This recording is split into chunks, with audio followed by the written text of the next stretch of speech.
Hello and welcome. My name is Adam Carruthers. A little bit of history about me. I've been hosting for 20 years and I've interviewed a lot of people. But of those people, very few I could call icons. Jackie Chan would probably be one. Pele, the footballer, is another one. Maybe David Beckham. But this man, seated to my right, is without question an icon in his own right. A.R. Rahman, sir, it's a pleasure to meet you. Welcome back to Malaysia. You enjoying your time here? Yes, absolutely.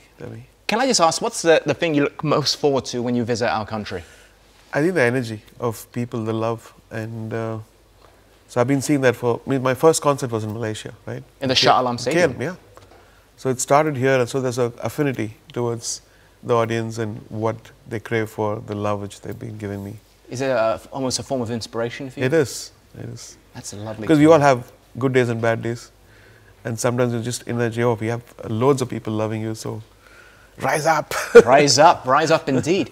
You've been in this industry for decades now, far longer than I've even been alive. I mean, you're starting out as a child, effectively. When I was that age, I'm out on the playground being an idiot. You're being a professional. What was that like for you? What was your childhood like? My childhood was, I never knew that reality. Like for us, when you're a child, you don't know that something else exists. Whatever you're given, you start believing that this is how life is. So I started performing from the age of 12, in the studios, on TV and all that stuff. That's unbelievable. I didn't know that. I guess it's the only history you've known in many ways, so for you it's normal, isn't it? Yeah, it's a normal thing. Okay. But then when I come to think of it, you just cut to the chase. You just don't waste your time, because when you invested from childhood in an art, then you become better. You cut out all the low-fi's of it and then start excelling.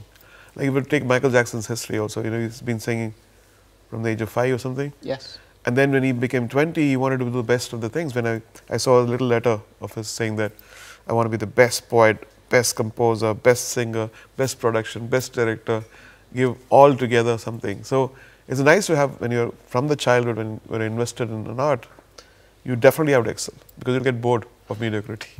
True. I just saw a clip of Michael Jackson humming the music that he wanted, I think, for Beat It or Billie Jean, because he couldn't compose. It's amazing. I mean, I think the music was inside him. And when I met him, he said he had composed a full jazz album, or classical album actually. Classical or jazz, I think jazz. He said, I have a full jazz album ready. That's crazy. Okay, well, for yourself, Michael Jackson's a pioneer. You yourself were a pioneer, particularly in the 90s. What was it like to be right at the heart of a revolution, effectively, in the music industry in India? Sometimes you're lucky. Sometimes people take time to catch up with something when you're already ahead of the curve. Because I bought my first computer in '85. And for me, so it was MIDI and all this electronic stuff was easier because I was a programmer for people. So I knew exactly what to get out of the computer, what to get out of the samples, what to get out of the speakers. Because I've done it again and again and again. So there's a refinement in the process. When you do something new, you're not refined. That's true, yeah. So I guess the technical knowledge has been key to your process of making music as well. You cut to the chase, right? I like the way you think. I like the way you operate. I think that's very inspirational. Your diverse range of music, though, we've seen such an eclectic breadth of tunes that you've produced. But what is your most cherished? Which do you hold closest to your heart? I think you want every music to reach everyone, but sometimes, very few people understand certain things. Sometimes, if you take Maat Tujhe Salam, the anthem we did for India's 50th anniversary, it's still being celebrated, It's over 25 years, and still, even for the thing which India won now. Yes. Okay. They've played that stuff. And I've done it something new. It's called Team India now. And of course, it's not going to be as big as that. Not now, at least. They were playing it when the cricket. Yeah. Yeah. I mean, when I look at everything that you've done as well, I just wonder, is your favorite song the latest that you've created, or do you reflect back on everything? I think when I finish, I feel like the best is yet to come.